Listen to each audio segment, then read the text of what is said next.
오늘 저는 여러분과 함께 버리고 따르라는 제목으로 말씀을 나누겠습니다. 낚시꾼이 미끼를 끼지 않은 빈 낚시를 물에 들이워 놓으면 종일 기다려도 물고기는 한 마리도 물지 않습니다.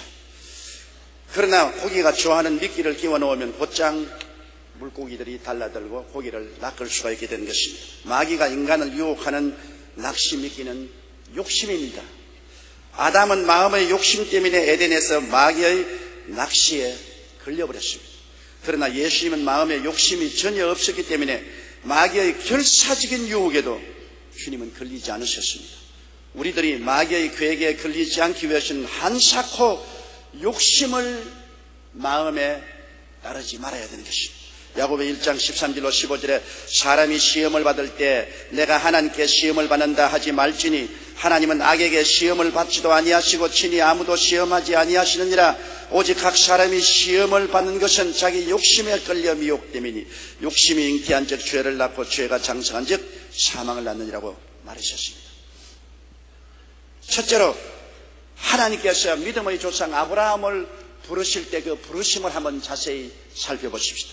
창세기 12장 1절에 야훼께서 아브라함에게 이르시되 너는 너희 본토 친척 아비 집을 떠나 내가 네게 지시할 땅으로 가라고 말씀하셨습니다.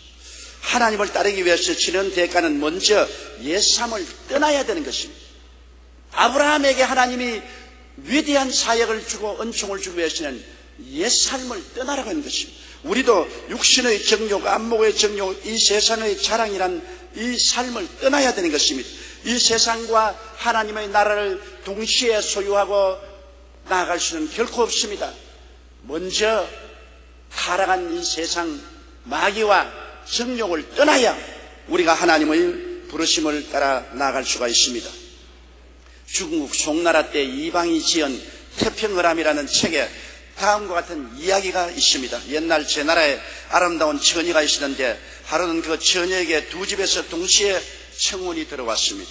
그 처녀의 어머니가 살펴보니 동쪽 집 총각은 인물이 형편없었으나 굉장한 부잣집 아들이었고 서쪽 집 총각은 인물이 뛰어나지만 집안이 매우 가난했습니다. 어느 한쪽을 택하기가 어려워진 처녀의 부모는 본인의 생각을 알아볼 양으로 처녀에게 물었습니다. 혼처를 정하기가 참으로 어렵구나. 내가 보기에는 어느 집이 좋으냐? 만일 동쪽 집이 좋고 그 집으로 시집가고 싶으면 오른손을 들고 서쪽 집으로 시집가고 싶으면 왼손을 들어라. 그러긴 그 딸이 잠시 망설이더니 부모님 앞에서 두 손을 번쩍 들거든요. 그래서 부모님들이 깜짝 놀랐는데 딸이 뭐라고 대답하냐면 동쪽 집은 부자니까 밥은 동쪽 집에서 먹고 서쪽 집은 신랑이 잘생겼으니까 잠은 서쪽 집에서 자고 싶어요. 여기에서 동가식 서가숙이란 말이 나왔은 것입니다. 아무리 그래도 두 집의 총각이랑 결혼할 수는 없지 않습니까? 그건 불가능하죠. 그런데 오늘날 많은 그리스도인들의 모습이 처녀와 같습니다. 하나님과 세상을 사이에 두고 망설이며 하나님도 믿고 세상도 따라가겠다. 두 손을 번쩍 드는 것입니다. 여러분, 이 세상과 하나님 나라를 다 가질 수는 없습니다. 하나님을 따르기 위해서는 세상을 버려야만 되는 것입니다. 그런데 아브라함은 하나님의 부르심을 받아 나올 때 아비 집을 버리지를 못했습니다. 내 전토 친척 아비 집을 떠나라고 했는데 전토과 친척은 버렸는데 아비 집을 못 버렸습니다. 그것은 뭐냐면 아비 집은 바로 자기의 동생 하란이 일찍이 죽고 난 다음 아들 롯을 남겨놓으시니 조카는 고아가 되었습니다. 그런데 아브라함은 사라와 결혼했으나 자식이 없기 때문에 조카를 친자식처럼 입양을 시켜서 조카를 늘 끼고 다녔었습니다. 하나님께서는 너 진토 친척 아비 집을 떠나라 했으니 조카를 버리고 떠나야 되는데 조카를 버리지 못하고 함께 하나님의 지시한 땅으로 가려고 했습니다. 이것이 그에게는 큰 시련의 근원이 되었습니다. 그가 가나안 땅에 왔을 때 가나안에 큰 기근이 있다가 왔습니다. 우물물은 다 마르고 산천초목이 탔습니다. 짐승은 다 굶어 죽고 종들은 뿔뿔이 헤어졌는데 끝까지 가나안 땅에 가라고 하셨으니 그 자리에 머물러 기도하고 하나님께 엎드려 있었으면 하나님이 기적을 베푸실 건데 어린 조카가 배고프다고 울고 칭칭거리니까 아브라함의 마음속에 조카에 대한 측은한 생각이 생겨서 조카를 하나님보다 더 사랑하는 마음이 생겨 긍휼한 마음 때문에 하나님이 내려가라고 하지 아니한 애굽 땅으로 내려가게 된 것입니다. 세상을 끼고 있으면 언제고 어려움이 다가오면 세상으로 끌려가게 마련인 것입니다. 그래서 애굽에 내려간 결과에 그 아내도 바로에게 뺏기고 폐가 망신하는 수치와 곤욕을 당했습니다. 하나님이 도와주지 않으셨으면 아브라함은 애굽에서 멸망당했을 것입니다. 그러나 하나님이 도움으로 애굽에서 나와서 그 아내와 조카를 데리고 가나안 땅으로 다시 들어왔는데 그 조카 때문에 내내 시험이 끝나지 않습니다.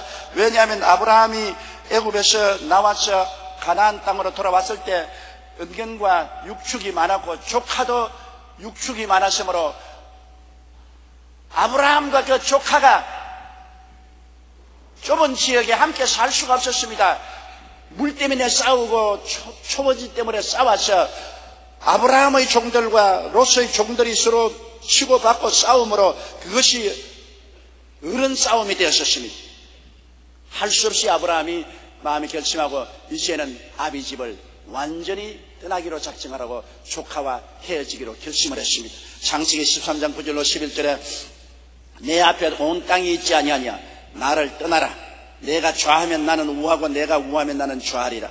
이에 롯이 눈을 들어 요단들을 바라본 적 소알까지 온 땅에 물이 넉넉하니 야훼께서 소돔과 고모라를 멸하시기 전이었는 고로 야훼의 동산 같고 애굽 땅과 같았더라. 그러므로 롯이 요단 온 들을 택하고 동으로 옮기니 그들이 서로 떠났다 했습니다. 마침내 아브라함은 조카 롯 때문에 애굽으로 내려가고 가나안 땅에 들어와서 동족 간에 다투고 싸우는 피비린내 나는 시련을 겪고 난 다음에 하나님의 명령에 순종하게 된 것입니다. 내 전토 친척 아비집인 조카를 완전히 떠나게 되는 것입니다. 마지막 아비집을 버렸을 때 하나님께서 복을 주신 것입니다. 창세기 13장 14절로 17절 우리 다 같이 한번 읽어보십시다. 롯이 아브라함을 떠난 후에 야훼께서 아브라함에게 이르시되 너는 눈을 들어 너 있는 곳에서 동서남북을 바라보라. 보이는 땅을 내가 너 자손에게 주리니 영원히 이르리라. 내가 내 자손의 땅의 티끌 같게 하리니 사람이 땅의 티끌을 능히 세울 수 있을진데 내 자손도 세리라. 너는 일어나 그 땅을 종과 행으로 행하여 보라. 내가 그것을 내게 주리라. 조카를 버렸을 때 하나님이 복을 주었습니다. 하나님이 버리라고 한 것은 버려야 그 다음 하나님의 복이 임하지. 하나님이 버리라는 것을 끼고 있으면 그로 말미암아 늘 시험이 다가와요. 썩은 것을 끼고 있으면 똥파리가 늘 찾아오는 것처럼 썩은 것을 버려야 똥파리도 떠나는 것입니다. 마귀가 왜 자꾸 다가오는 것입니까? 마귀가 다가올 수 있도록 욕심을 품고 있기 때문에, 세상을 품고 있기 때문에 시련을 당하는 것입니다. 알렉산더 대왕이 페르시아의 전투를 앞두고 행군할 때 일입니다. 하루는 그가 뒤따라오는 군사들을 지켜보다가 이상한 점을 발견하게 되었습니다. 모두 어깨가 쭉 늘어진 채 도무지 싸움을 앞둔 군인같이 보이지 않았습니다. 알고 보니 그들은 이전 싸움에서 얻은 전리품을 잔뜩 짊어진 채 걷고 있었기 때문에 무거워서 뒤뚱뒤뚱했습니다. 알렉산더 대왕은 부하들의 마음이 전투가 아니라 전리품에 있다는 사실을 알았습니다. 그래서 그는 즉시 행군을 멈추게 한 뒤 군사들이 메고 온 전리품들을 모두 불에 태우도록 명령했습니다. 군사들은 심한 불평을 늘어놓았지만 왕의 명령이라 별 도리 없이 그들이 빼앗은 전리품들을 다 불 속에 던져 넣었습니다. 그리고 그들은 몸이 가뿐하게 됐습니다. 그래서 알렉산더 대왕의 판단은 옳았습니다. 그의 군대는 페르시아와의 전투에서 맹렬하게 싸워 대승을 거두었고 이전보다 훨씬 많은 전리품을 거둘 수 있는 것입니다. 우리는 그리스도의 군사들입니다. 그렇기 때문에 세상 짊어지고 하늘나라 위에서 싸울 수가 없습니다. 세상 짐이 너무 무겁기 때문에 세상 짐을 짊어지고 싸우러 나갔다가는 마귀에게 백전백패합니다. 그러나 세상 짐을 버리면 예수 그리스도 이름으로 우리는 넉넉히 이기면서 살아갈 수가 있는 것입니다. 그렇기 때문에 떠나야만 복을 받는다는 것 잊지 말아야 됩니다. 내게 붙은 내 전토 친척 아비집인 육신의 정욕과 안목의 정욕과 이 세상 자랑을 떠나야 하나님의 복을 주시는 것입니다. 창세기 12장 2절로 3절의 복은 바로 아브라함이 떠날 때 내가 너로 큰 민족을 이루고 내게 복을 주어 내 이름을 창대케 하리니 너는 복의 근원이 될지라. 너를 축복하는 자에게는 내가 복을 내리고 너를 저주하는 자에게는 내가 저주하리니 땅의 모든 족속이 너를 인하여 복을 얻을 것이라 하셨습니다. 둘째로 우리 예수님을 한번 보십시다. 예수님은 인생을 구원하시기 위하여 천국을 떠났습니다. 구원의 역사가 천국도 주님이 누리시고 인생도 구원할 수는 없었습니다. 요한복음 1장 1절에 태초에 말씀이 계시니라. 이 말씀이 하나님과 함께 계시니 이 말씀은 곧 하나님이시라. 예수님은 하나님이신데 하늘 보좌 버리시고 영광을 다 벗으시고 천한 인간의 몸을 쓰시고 오신 것입니다. 하나님이 세상을 이처럼 사랑하사 독생자를 주셨으니 누구든지 저를 믿으면 멸망하지 않고 영생을 얻으리라. 그러므로 주님은 하나님 아버지의 거룩하신 뜻을 이루고 온 인류를 구원하는 축복을 누리기 위해서는 떠나야 됐습니다. 천국의 영광과 그 어마어마한 권세를 다 벗어버리고 떠나야 했습니다. 인생을 구원하기 위해서는 예수님은 세상에 오셨으나 세상을 버렸습니다. 주님과 세상을 짜겠으면 온 세상을 구원하지 못했죠. 광야에서 당한 마귀의 유혹의 시험을 통해서 마귀가 예수님을 세상으로 끌어들이려고 했습니다.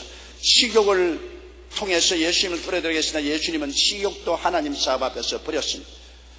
명예욕을 가지고 예수님을 세상에 끌어들이었으나 그런 명예욕도 하나님 영광을 위해서 버렸습니다. 세상의 권세와 영광을 가지고 예수님을 세상으로 끌어들이려고 했으나 예수님은 세상의 영광과 명예에 끌려 들어가지 않았습니다. 마태복음 4장 8절로 10절에 마귀가 또 그를 데리고 지극히 높은 산으로 가서 천하 만국과 그 영광을 보여 가로되 만일 내가 엎드려 경배하면 이 모든 것을 내게 주리라. 이에 예수께서 말씀하시되 사탄아 물러가라. 기록되었을 땐 주 너희 하나님께 경배하고 다만 그를 섬기라 하였느니라. 예수님은 단호하게 육신의 정욕을 버리고 안목의 정욕을 버리고 이 세상 자랑을 버렸기 때문에 마귀가 예수님을 세상으로 끌어들이지 못했습니다. 예수님은 세상과 하나님을 동시에 기쁘시게 하려고 하는 분이 아니었습니다. 예수님은 인간에게 천국을 주시기 위하여 당신의 생명도 버리셨습니다. 여러분, 주님이라고 해서 삶에 애착이 없는 것이 아닙니다. 완전한 하나님이시지만 완전한 사람으로 오시기 때문에 사람은 누구나 살고 싶어하지 죽고 싶어하는 분이 누가 있겠습니까? 누가복음 22장 39절로 42절에 보면 예수께서 나가사 습관을 쫓아 감람산에 가시매 제자들도 쫓았더니 그곳에 이르러 저희에게 이르시되 시험에 들지 않기를 기도하라 하시고 저희를 떠나 돌 던질 만큼 가서 무릎을 꿇고 기도하여 가라사대 아버지여 만일 아버지의 뜻이여든 이 잔을 내게서 옮기시옵소서. 주님도 죽음의 잔을 옮겨달라고 기도했습니다. 주님께서도 생명의 애착을 가지고 있었으나 생명의 애착을 버려야만 인류를 구원할 수 있기 때문에 그는 생명의 애착을 버렸습니다. 누가복음 22장 44절에 가라사대 아버지여 만일 아버지의 뜻이여든 이 잔을 내게서 옮기시옵소서. 그러나 내 원대로 마옵시고 아버지의 원대로 되시기를 원하나이다 하시니 버려야만 얻을 수 있습니다. 버리지 않고는 하나님의 영광을 얻을 수가 없습니다. 빌립보 2장 5절로 8절을 우리 다 같이 읽어보십시다. 너희 안에 이 마음을 품어라. 곧 그리스도 예수의 마음이니 그는 근본 하나님의 본체시나 하나님과 동등됨을 취할 것으로 여기지 아니하시고 오히려 자기를 비어 종의 형체를 가져 사람들과 같이 되었고 사람의 모양으로 나타나셨으며 자기를 낮추시고 죽기까지 복종하셨으니 곧 십자가에 죽으십니다. 그러므로 예수님이 천국도 버리고 오셨지요. 세상도 버리셨지요. 자기 생명도 버리시고 하나님께 순복한 결과로 하나님이 예수 그리스도를 어떻게 하셨습니까? 성경 빌립보서 2장 9절로 11절에 보면 이름으로 하나님이 그를 지극히 높여 모든 이름 위에 뛰어난 이름을 주사 하늘에 있는 자들과 땅에 있는 자들과 땅 아래에 있는 자들로 모든 무릎을 예수의 이름에 꿇게 하시고 모든 입으로 예수를 주라 시인하여 하나님 아버지께 영광을 돌리게 하시느니라. 버려야 높여줄 수 있습니다. 버리지 않고는 하나님께서 높여줄 수가 없고 축복해 줄 수 없습니다. 셋째로, 그러면 우리가 하나님을 따르기 위해서는 어떻게 해야 될까요? 세상을 버려야 합니다. 세상을 버린다는 것은 세상을 사랑하거나 세상을 섬기지 말라는 것입니다. 우리가 세상을 떠나서 살 수 없죠. 우리는 세상에 태어나서 7, 80년 동안 세상에 살다가 떠나는 것입니다. 그러나 세상에 살면서도 세상을 섬기거나 사랑하면 안 됩니다. 오리가 물 없이 어떻게 삽니까? 그러나 물 속에 빠지면 오리는 죽어요. 물에 떠 있어야 되는 것입니다. 배는 물이 있어야 필요합니다. 그러나 배 속에 물이 들어오면 안 돼요. 배가 물 위에 떠 있으나 물은 배 안에 들어오지 않습니다. 우리가 세상에 사나 세상이 우리 안에 들어오면 안 됩니다. 세상에 살아야 돼요. 그러나 세상이 우리 속에 들어오면 우리는 가라앉아 버리고 마는 것입니다. 요한 1서 2장 15절로 17절에 이 세상이나 세상에 있는 것들을 사랑치 말라. 누구든지 세상을 사랑하면 아버지의 사랑이 그 속에 있지 아니하니 이는 세상에 있는 모든 것이 육신의 정욕과 안목의 정욕과 이생의 자랑이니 다 아버지께로 쫓아나온 것이 아니요 세상으로 쫓아온 것이라. 이 세상도 그 정욕도 지나가되 오직 하나님의 뜻을 행하는 이는 영원히 거하느니라고 말씀한 것입니다. 세상에 살면서 세상을 사랑하거나 섬기지 않는다. 세상에 배처럼 떠 있으면서도 세상이 배 안에 들어오지 않는다. 이것이 우리가 세상을 섬기지 아니하고 세상을 사랑하지 않고 오직 하나님만 섬기고 하나님만 사랑하면서 살면은 세상이 우리 속에 들어오지 못하는 것입니다. 저는 잭 에커드라는 미국인의 간증을 읽은 적이 있습니다. 그는 약국을 경영하다가 이웃에 전도를 받고 교회를 다니게 되었는데 하루는 성경을 보다가 너희는 세상의 소금이요 세상의 빛이라는 구절을 읽게 되었습니다. 그러자 그는 그렇다면 나는 세상 사람과 뭔가 달라야 하지 않는가, 무언가 좋은 일을 해야 하지 않겠는가, 이런 고민을 하기 시작했습니다. 당시 미국의 약국은 약만 파는 것이 아니라 성인이 보는 도색 잡지도 함께 팔았는데 그의 마음속에 이 잡지들을 없애야 되겠다는 생각이 들었습니다. 그 약국에서는 도색 잡지로만 연간 500만 달러의 돈을 벌어들였습니다. 그는 감히 과감하게 이를 포기하고 잡지를 자기의 약방에서 없애버렸습니다. 자연히 매출은 줄어들고 약국의 지배인들이 그에게 반발하기 시작했습니다. 그러나 잭은 포기하지 않고 믿음대로 밀고 나갔습니다. 자기의 삶 속에 자기의 사업에서 세상을 밀어내었습니다. 그는 하나님 아버지와 예수님을 섬기고 사랑했습니다. 처음에는 사람들이 다 저 사람 돌았다고 하다가 점점 그를 지지하기 시작했고 2년이 채 못되어 전국적으로 도색 잡지 추방 운동이 일어나서 모든 약국에 성인 남자들을 꿰는 도색 잡지를 못 팔게 했습니다. 결국 잭 에커드는 이 일로 인해 사람들에게 인정을 받고 하나님께 축복을 받아 사업에도 성공하게 됐습니다. 그는 전국에 1,700개의 점포를 가진 미국에서 두 번째로 큰 약방 연세점 에커드 드라그를 세워서 그 사장이 되었던 것입니다. 하나님을 섬기기 위해 눈앞의 이익을 포기하는 것이 당장에는 손해가는 것 같지만 결국 하나님께서는 그 믿음을 통해 더 큰 하나님의 축복을 주시는 것입니다. 마귀를 통해서 오는 복이 아닙니다. 하나님을 통해서 온 복인 것입니다. 마귀가 세상 복을 안 주는 것 아니에요. 예수님께 그가 높은 산에 데려가서 내가 내게 절하면 이 세상 부귀 영화 권력을 주겠다 그랬습니다. 마귀도 여러분 마귀에 절하고 따라가면 세상 부귀 영화 공명을 줍니다. 그와 함께 멸망도 함께 주지요. 그러나 마귀의 제의를 포기하고 주님을 섬기고 주님을 사랑하고 주님을 따라가면 주님께로 오는 축복을 받게 되는 것입니다. 그러므로 우리는 세상과 주님을 겸하여 섬길 수가 없습니다. 여러분 세상은 롯과 같습니다. 아브라함이 롯을 데리고 있는 이상 항상 세상으로 끌려갔습니다. 애굽으로 내려가고 분쟁을 하고 끝없는 고통을 당했었습니다. 롯을 끼고는 하나님의 축복을 누릴 수가 없었습니다. 그가 롯을 버리고 롯과 헤어졌을 때 하늘의 복이 쏟아진 것입니다. 그러므로 세상을 데리고 하나님을 따르게 되면 시험과 환난이 끝이지 않습니다. 세상을 버리고 단호하게 하나님을 섬기고 사랑하면 그때로부터 하나님의 축복이 임하시게 되는 것입니다. 여러분은 단호하게 자기 십자가를 걸머지십시오. 우리가 세상에 살면서 자기에게 다가오는 십자가가 다 있지 않아요. 그 십자가 세상 십자가 벗어버리고 내가 살겠다고 벌금되면 죽고 마는 것입니다. 어떤 사람은 남편이 십자가 남편 벗어버리면 싶어도 그 벗는다고 해서 여러분 앞날이 좋아지는 것 아닙니다. 여러분의 삶에 남편이 십자가로 지워졌으면 그것이 여러분에게 더 큰 유익을 가져오기 때문에 하나님이 허락한 것이므로 십자가 걸머져야 돼요. 아내가 여러분을 괴롭히는 십자가면 벗으려고 하지 마세요. 그 아내의 십자가를 걸머질 때 하나님이 여러분에게 영구한 은총을 주시는 것입니다. 자식이 십자가면 짊어져야 돼요. 이웃이 십자가면 짊어져야 돼요. 예수님도 십자가 짊어지고 갔는데 여러분이라고 해서 십자가 없을 리가 없지요. 십자가는 고통스러운 것입니다. 죽음의 형틀입니다. 십자가는 부들부들하지 않습니다. 십자가를 짊어지는 것은 고생이요, 매달리는 것은 죽음을 의미하는 것입니다. 고통이 다가옵니다. 그러나 십자가를 짊어짐으로 우리는 세상을 등지고 하나님을 따라갈 수 있게 되는 것입니다. 우리 십자가 짊어지고 나갈 때 어떤 태도를 취할까요? 마태복음 10장 37절로 39절에 아비나 어미를 나보다 더 사랑하는 자는 내게 합당치 아니하고 아들이나 딸을 나보다 더 사랑하는 자도 내게 합당치 아니하고 또 자기 십자가를 지고 나를 쫓지 않는 자도 내게 합당치 아니하니라. 자기의 목숨을 얻는 자는 잃을 것이요 나를 위하여 자기의 목숨을 잃는 자는 얻으리라. 주님 단호하지 않습니까? 십자가를 짊어짐으로 세상을 버리게 되는 것입니다.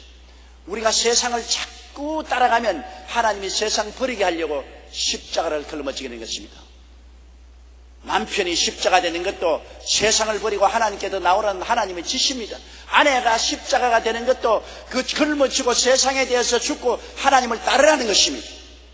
십자가는 세상에 대해서 죽고 육신의 정욕, 안목의 정욕, 이 세상 자랑에 대해서 죽고 하나님께로 더 나오라고 하는 하나님의 부르심인 것입니다. 그러므로 자기 십자가를 단호하게 짊어져야만 하는 것입니다. 그리고 하나님의 은총과 축복을 누리기 위해서는 하나님 앞에서 자기를 버려야 되는 것입니다. 자기의 생명을 구하고자 하는 자는 잃을 것이요 그리스도와 그 복음을 위해서 자기 생명을 버리는 자는 구하리라고 말씀한 것입니다. 갈라디아서 2장 20절에 바울은 말하기를 내가 그리스도와 함께 십자가에 못 박였나니 그런즉 이제는 내가 산 것이 아니요 오직 내 안에 그리스도께서 사신 거죠. 이제 내가 육체 가운데 사는 것은 나를 사랑하사 나를 위하여 자기 몸을 버리신 하나님의 아들을 믿는 믿음 가운데서 사는 것이라고 말했습니다. 빌립보 1장 21절에도 이는 내게 사는 것이 그리스도니 죽는 것도 유익이라고 말했습니다. 바울은 온통 자기를 버리고 예수님을 모시고 예수님 중심으로 사는 헌신의 삶을 살은 것입니다. 위대한 설교가였던 찰스 피니가 청년 시절에 뉴욕에서 법률회사의 변호사로 일할 때 일입니다. 하루는 그가 새벽에 기도하는데 예수님이 음성이 들려왔습니다. 피니야, 너는 지금 하고 있는 일이 끝나면 무엇을 하려느냐? 그는 한판을 내걸고 개인 변호사 개업을 하겠습니다. 그렇게 대답했습니다. 그래서 주님께서 다시 그 다음에는 무엇을 하겠느냐? 부자가 되겠습니다. 그 다음에는 무엇을 하겠느냐? 은퇴하겠지. 그 다음에는 뭐 하겠냐? 아마 죽겠지요. 죽은 후에는 뭐 하겠느냐? 그러자 피니는 떨면서 심판을 받을 것입니다. 그와 대답했습니다. 그러자 갑자기 마음속에 어마어마한 두려움이 다가왔습니다. 결국에 나는 심판을 받고 지옥으로 떨어질 수밖에 없겠구나. 피니는 집 근처에 있는 숲으로 달려갔습니다. 그리고 흙바닥에 무릎을 꿇고 하나님께 기도했습니다. 하나님, 저는 하나님의 평안을 맛보기 전까지는 결코 이곳을 떠나지 않겠습니다. 저에게 평안을 주십시오. 피는 밥도 먹지 않고 오직 하나님께 기도했습니다. 저녁 무렵이 되자 그는 하나님께서 자신을 종으로 부르시다는 것을 알게 되었습니다. 피는 그 자리에서 젊은 변호사로서의 꿈꾸었던 모든 것을 포기하고 하나님을 따르기로 결심했습니다. 결국 찰스 피니는 이런 헌신으로 타락한 미국의 영적 대각성 운동을 일으키는 놀라운 부흥의 역사를 가져왔습니다. 찰스 피니를 통해서 미국이 영적으로 가라앉은 자리에서 꿈에서 깨어나서 일어나는 거대한 부흥의 역사가 나타나게 된 것입니다. 하나님을 따르기 위해 자신의 보장된 미래를 하나님이 원하시면 과감히 버리고 하나님께 내놓아야 하나님이 사용하시는 것입니다. 세상을 버리지 아니하고 하나님께 사용함을 받을 수가 없고 하나님께 축복을 받을 수도 없는 것입니다. 삶 전체를 하나님께 바치십시오. 조금만 바치지 말고 영도 마음도 몸도 생활도 하나님께 내놓으십시오. 하나님, 주일날만 나와 같이 하시옵소서. 교회 문 밖에 나올 때는 나는 세상하고 같이 살겠습니다. 그게는 간섭하지 마옵소서. 그렇게 하면 안 돼요. 내 삶 전체 속에 하나님이 들어와서 점령하고 나를 하나님께 내놓아야 되는 것입니다. 아브라함이 하나님의 선택을 받았지만은 그가 100세 아들 이삭을 낳으니까 이삭이 너무너무 좋아서 견딜 수가 없습니다. 100살에 낳은 외아들이 얼마나 좋습니까? 이 아들이 이제 17, 18살이 되어서 아버지 세수물 떠다주고 아버지 팔다리 주물러주고 아버지와 함께 일을 도와주니 눈에 넣어도 아프지 않죠. 아브라함에게는 점점 그 아들이 하나님 자리를 점령하게 된 것입니다. 그러자 하나님은 아브라함이 이삭을 가슴에 품고 하나님을 섬길 수 없다는 것을 결정내렸습니다. 보십시오. 하나님이 주신 외독자라도 내가 가슴에 품고 하나님 섬기는 것을 등한히 하면 하나님께서는 원치 않습니다. 창세기 22장 9절로 10절에 하나님이 그에게 지시하신 곳에 이른지라 이 아브라함이 그곳에 단을 쌓고 나무를 뿌려놓고 그 아들 이삭을 결박하여 단나무 위에 놓고 손을 내밀어 칼을 잡고 그 아들을 잡으려고 했다. 하나님은 그 아브라함이 낳은 자식을 모리아산에 데리고 와서 잡아서 태워 드리는 제물로 바쳐라 그랬습니다. 우리 하나님은 정말 단호하십니다. 하나님이 그렇게 사랑하고 택한 종 아브라함 100살에 준 아들이라도 가슴에 품고 그 아들을 품고는 하나님은 못 섬깁니다. 가슴에 오직 하나님만 점령해야지. 하나님 위에 친아들도 가슴에 품고 있으면 그 아들을 제껴야 되는 것입니다. 그가 아들을 잡아서 제물로 드리려고 할 때 하나님이 중지시키고 사냥을 잡아서 제물로 대신 드리겠습니다. 그리고 하나님 말씀하기를 내 독자라도 내게 아끼지 아니하시니 이제야 내가 하나님을 경외하는 줄 안다고 말했어요. 하나님을 경외하려면은 하나님과 우리 사이에 어떠한 것도 들어와서는 안 됩니다. 월버 체프만 박사가 런던에 있을 때 구세군 창설자였던 월리엄 부스 장군을 만날 기회가 있었습니다. 당시 부스 장군은 80이 넘은 고령이었는데 체프만 박사가 성공의 비결이 무엇이냐 묻자 잠시 주의하더니 눈물을 흘리며 이렇게 대답했습니다. 내 비결은 오직 하나님 한 분만 섬기는 데 있습니다. 사실 나보다 더 우수한 사람도 많았고 좋은 기회를 가졌던 사람도 많았습니다. 그러나 난 런던의 가난한 사람들을 향한 주님의 뜻을 깨닫고 내 삶을 하나님께 전적으로 바치기로 결심했습니다. 그날 이후로 하나님께서 나와 함께 하시고 나를 통해 많은 일을 이루셨습니다. 오늘날 구세군이 이룬 것이 있다면 그것은 모두 하나님께서 하신 일입니다. 월리엄 부스가 구세군을 창설하고 하나님의 복음을 전했던 원동력은 바로 하나님께 바친 그의 삶이었습니다. 하나님을 올바로 섬기기 원하신다면 하나님께 여러분의 삶을 내놓아야 됩니다. 전적으로 바쳐야 돼요. 그렇지 않고는 여러분 하나님께서 여러분을 사용할 수가 없습니다. 고아의 아버지 조지 뮬러는 이렇게 간증했습니다. 나는 어느 날 죽임을 당하였다. 나에 대하여 죽었고 나의 의견에 대하여 죽었고 나의 선택에 대하여 죽었고 내가 좋아하는 것에 대하여 죽었고 나의 의지에 대하여 죽었고 세상에 대하여 죽었고 세상의 칭찬과 책망에 대하여 죽었고 심지어 친구와 형제에 대하여도 죽었다. 나는 오직 하나님께 대하여만 살아있다.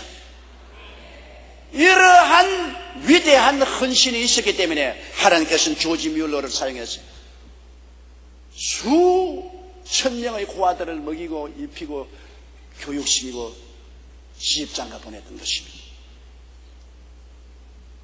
스펄전은 말하기를 헌신은 자신에 대한 소유권을 하나님께 드리는 것이다. 그렇기 때문에 진정한 헌신자는 더 이상 자신을 자신의 소유로 보지 않고 하나님의 소유로 보게 된다. 소유권 이전입니다. 언제나 이것은 내 것이라고 하면 내가 책임져야죠. 눈도 내 것이고 코도 내 것이고 입도 내 것이고 머리도 내 것이고 손발도 내 것이고 내 몸도 내 것이다. 그러면 여러분 사용하려면 하나님이 여러분의 허락을 받아야 될 테니 이거 기가 막힌 노릇 아닙니까? 눈도 코도 귀도 입도 머리도 사지 백체가 다 하나님의 것입니다. 그러면 하나님이 우리를 사용할 때 허락 맡을 필요 없지 않습니까? 하나님 것이니 하나님 마음대로 써야지. 미국의 어느 교회 흑인 한 사람은 기도하는 것마다 응답받고 병들 때마다 치료받았는데 그 기도하는 것을 보니까 병들었을 때 하나님이여 당신의 재산에 손해가 옵니다. 빨리 와서 당신의 재산을 보수하소서. 그래서 어떻게 하나님이 있으니까 내 몸은 내 것이 아니고 하나님의 것이니 병들으면 하나님 손해나지 내가 손해날 것 없습니다. 하나님 재산을 보존하소서. 하나님이 즉각 응답하시더라고요. 우리가 우리 자신을 소유하고 있을 동안에는 늘 하나님과 씨름을 해야 되는 거죠. 야곱이 야복가에서 하나님과 씨름했듯이 하나님은 내놓으라 그러는데 나 안 내놓기 때문에 씨름하는 것밖에 없죠. 늘 씨름합니다. 그러나 내 과거도 현재도 미래도 나의 삶 전체, 내 처자도 내 사업도 다 하나님께 일단 내놓으면 그 다음에 하나님이 역사하는 것입니다. 하나님이 책임지는 것입니다. 하나님의 소유가 되고 우리는 하나님의 사용하는 그릇이 되어서 하나님 뜻대로 살아갈 따름인 것입니다. 이렇게 버려야 축복을 얻습니다. 버리지 않고는 축복을 못 받습니다. 세상이 꽉 움켜쥐고 그리고 하나님께 복을 달라고 부르짖어봤자 하나님은 세상 것 놓아라 그럽니다. 내 전토 친척 아비 집을 떠나라. 롯을 품고 다녀서는 하나님 복을 줄 수 없고 심지어 아들 이삭을 가슴에 품고도 하나님 앞에 복을 받을 수 없습니다. 떠날 것을 떠나고 버릴 것은 버려야 되는 것입니다. 베드로가 예수님께 와서 물었습니다. 주님, 우리는 주님을 따르기 위해서 우리 부모도 처자도 전토도 다 떠났습니다. 우리가 무엇을 받겠습니까? 마태복음 19장 27절로 30절 우리 다 같이 소리내어 읽어보십시다.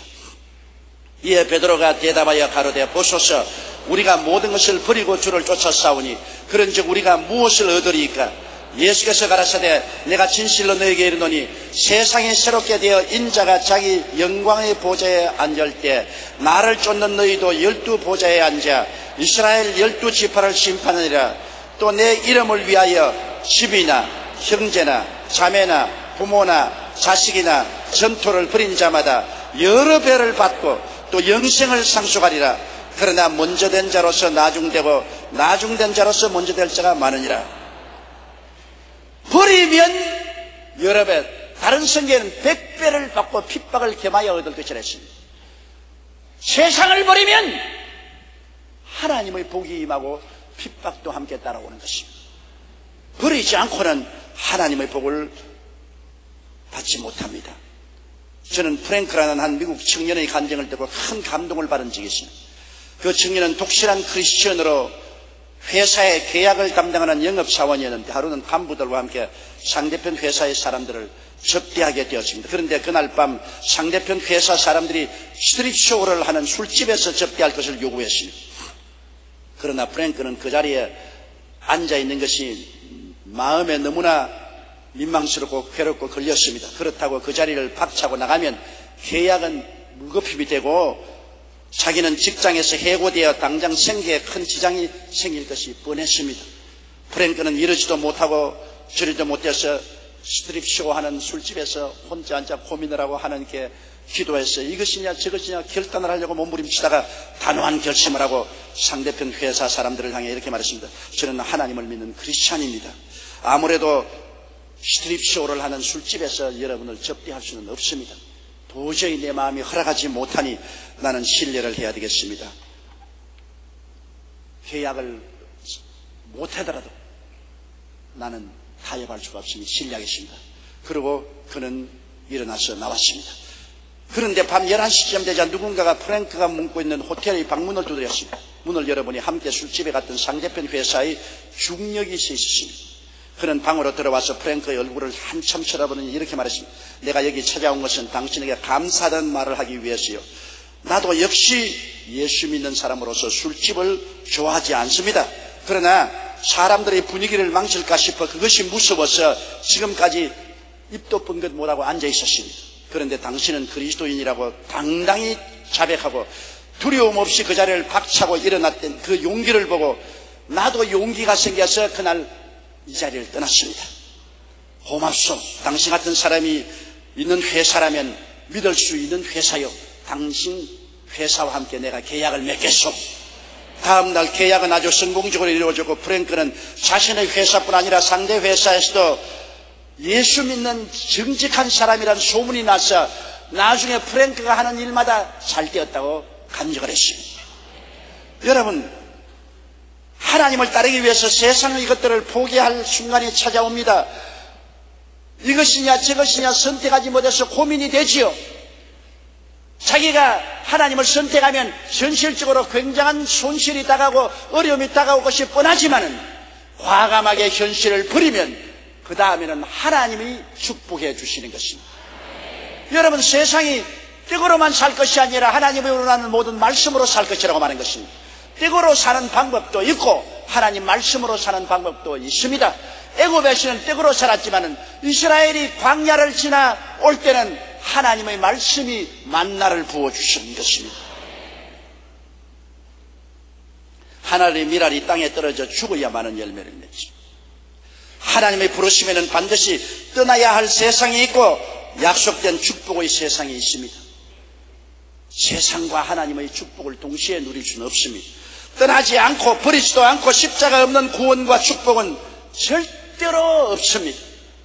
그러므로 하나님께서 우리의 믿음의 조상 아브라함을 부르실 때 내 전토 친척 아비 집을 떠나 내게 지시할 땅으로 가라고 하는 것처럼 오늘 우리들도 하나님 부르실 때 내 육신의 정욕과 안목의 정욕과 이상 자랑을 떠나 내가 내게 지시할 땅으로 가라고 말씀하시는 것입니다. 우리가 마음을 다하고 뜻을 다하고 정성을 다하고 목숨을 다하여 주 하나님을 사랑하고 우리 마음속에 하나님을 순종하고 믿고 의지하고 섬기고 살면은 세상에 살더라도 세상이 우리 속에 들어오지 못하며 하나님과 함께하여 하나님께서 당신의 은총으로 영원히 잘됨같이 범사에 잘되며 강건하고 생명을 얻되 넘치게 얻게 해주시는 것입니다. 이스라엘 백성이 애굽에서 나와서 가나안 땅으로 들어올 때 하나님 말씀하시기를 애굽에서는 나일 강물을 너희가 발로서 이렇게 땅을 휘저어서 물을 대어서 곡식을 지어서 먹고 살았지만은 가나안 땅에 들어오면 나일 강이 아니라 하늘에서 비가 내려와서 너희 초목지를 살리고 너희 밭과 논에 물을 대어서 먹고 살겠다 그러죠. 나일 강물은 세상인 것입니다. 세상의 강물을 가지고 농사 짓는 사람도 있고 하늘에서 내려오는 비를 받아서 농사 짓는 사람도 있습니다. 세상을 따라 사는 사람도 있고 우리가 하나님을 따라 하나님의 은총과 영광과 축복을 받아 사는 길이 있습니다. 그 길은 이 세상에서 하나님의 은총과 축복을 받아 살 뿐 아니라 천국의 영원한 동산까지 들어가는 그 길인 것입니다. 그러므로 여러분은 일로 예수 그리스도를 마음속에 모시고 하나님 중심으로 끝까지 타협하지 않고 나가기를 주의 이름으로 축원합니다. 우리 다 같이 고개 숙여 기도드리겠습니다. 전능하시고 거룩하신 하나님 우리 아버지, 우리는 이 세상에 태어나서 이 세상이 우리 속에 가득히 출렁거리며 살았습니다. 세상이 세상인지 내가 세상인지 알지 못하게 내가 세상 안에 있고 세상이 내 안에 있었습니다만 하나님이 오셔서 우리를 불러내셔서 우리 속에 있는 세상을 쫓아내시고 예수께서 우리 속에 들어오게 해주셔서 하늘나라가 이루어지게 만들어주신 것을 감사드립니다. 아버지, 우리 속에 들어오신 예수님을 모시고 이제는 다시는 세상을 따라 살지 말게 도와주시옵소서. 마음을 다하고 뜻을 다하고 정성을 다하고 목숨을 다하여 주 하나님을 섬기고 예수님을 사랑하고 섬기며 살게 도와주시고 버릴 것은 버리고 떠날 것은 떠나고 오직 마음을 다하여 주님을 따르는 우리들이 되게 도와주옵소서. 예수님 이름으로 기도드리옵나이다. 아멘.